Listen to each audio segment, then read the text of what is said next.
আসসালামু আলাইকুম। আরেকটি নতুন ব্লগ দেখার জন্য সবাইকে স্বাগতম জানাচ্ছি। আমার মেয়েটা এখনও অনেক ছোট, ওর বয়স চলতেছে মাত্র ওই 2 বছর।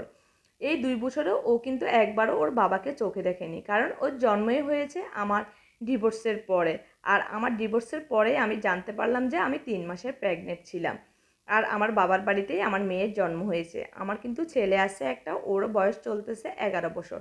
আসলে যখন একটা সম্পর্কের মধ্যে কোনো তৃতীয় ব্যক্তির আগমন ঘটে, তখন সেই সম্পর্কটা কিন্তু আগের মতো থাকে না।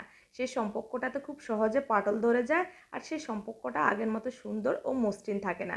এক সময় দেখা যায় এক কথা দুই কথায় ঝগড়াঝাটি হতে হতে দেখা যায় আসলে সেই সম্পর্কটা এক পর্যায়ে ডিভোর্সে পরিণত হয়। তো আমার স্বামীর ছিল একটা ফার্নিচারের দোকান, আরও 2.5 বছর আগের কথা তোমাদের সঙ্গে বলতেছি। ওর একটা বড় খুব ফার্নিচারের দোকান ছিল। আর ওই ফার্নিচার দোকান যেহেতু ছিল, তো সেজন্য ওর সাথে অনেকে ওর মোবাইলে কল দিত, অনেকের সাথে ওর কথা বলা লাগতো, বা অনেক মানুষই ফার্নিচার বানানোর জন্য ওর দোকানে আসতো। তো এতে ওকে কিন্তু সন্দেহ করার মতো কিছু ছিল না, যেহেতু ও ব্যবসা করতো, ফার্নিচারের ওর দোকান ছিল, তো সেজন্য সে সূত্র ধরে মানুষজন ওর কাছে কল দিবে, কথাবার্তা বলবে। তো ওর ফার্নিচারের দোকানের পাশেই একটা বস্তি ছিল, ওই যে রাস্তার পাশে ঘর করে থাকে যেমন ছোট ছোট ঘরগুলো বস্তির মতো, তো এরকম ঘর করে থাকতো।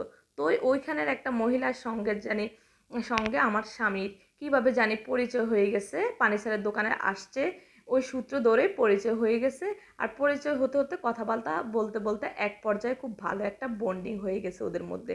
আর সেটা কিন্তু লাস্ট পর্যন্ত একটা ভালো সম্পর্কে ওদের ঘনিষ্ঠতা অনেকটাই বেড়ে গেছে, আর একটা সম্পর্কের মধ্যে দাঁড়িয়েছে ওদের দুজনের। কিন্তু এটা আমার স্বামী কখনোই আমাকে বুঝতে দিত না। ও সবসময় আমার সাথে আগের মতোই বিহেভ করতো, আমাকে আগের মতোই টেক কেয়ার করতো, আমার ছেলেকে আগের মতোই টেক কেয়ার করতো, সংসারের বাজার সদা আমি যখন যেটা চাইতাম সেটাই ঠিক মতো দিত। কিন্তু কথা আছে না যে সত্য আসলে কখনো গোপন থাকে না, 10 দিন চোরের 1 দিন গৃহস্থের। তো আসলে সেটাই হয়েছে। তো মানুষও চারিদিকে বলা বলি করতো, আমি মানুষের কানাকানি করতো, আবার আমাকে দেখলে মানুষ চুপ হয়ে যেত। তো এরকম বলতে বলতে আমার পাশে আমার এক আপু আমাকে একদিন বলল, পাশের ঘরের এক আপু বলতেছে যে এরকম এরকম তোর স্বামীর নাকি ওই মহিলার সাথে সম্পর্ক খুব একটা ভালো আন্ডারস্ট্যান্ডিং, ওরা এখানে সেখানে আসা যাওয়া করে, একসাথে খাওয়া দাওয়া করে, তুই কিন্তু ওর দিকে খেয়াল রাখিস। তো এটা বলার পর আসলে আমি একটা বিশ্বাস করতে পারছিলাম না, যে না, ও তো সব কিছুই ঠিক আছে, সন্দেহ করার মতো কিছু ছিল না, ওকে কিভাবে আমি সন্দেহ করব। তা আমি কথাটা কিন্তু তেমন একটা পাত্তা দেইনি উনার। তারপরও একটু মনে মনে ভাবছিলাম যে না, ওকে জিজ্ঞেস করে দেখি। তো ওকে জিজ্ঞেস করার পর ও আমাকে বিভিন্ন ধরনের বাহানা তাল বাহানা বলতেছে, আর বলতেছে মানুষ তোমার কানে বিষ ঢালতেছে, আমাদের ভালো সম্পর্ক কারো সহ্য হয় না, কারণ আজকাল কারো ভালো কেউ দেখতে পারে না, সেজন্য আমাদের সংসার ভাঙার জন্য তোমার কানে বিষ ঢালতেছে।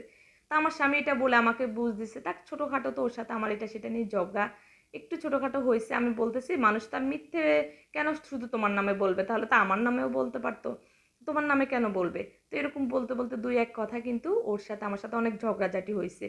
তারপর আমি আসলে গোপনে অনেক যাচাই বাছাই করেছি। লাস্টে একদিন আমি ওর মোবাইলে একটা আপত্তিকর ছবি দেখতে পেলাম ওই মহিলার সাথে আমার স্বামীর।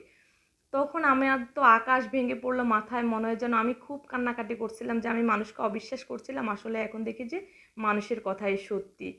তো এক পর্যায়ে ওর সাথে ঝামেলা হতে হতে আমাদের ডিভোর্সও হয়ে গেল। তখন আমি জানতে পারলাম যে আমি প্রেগনেন্ট ছিলাম।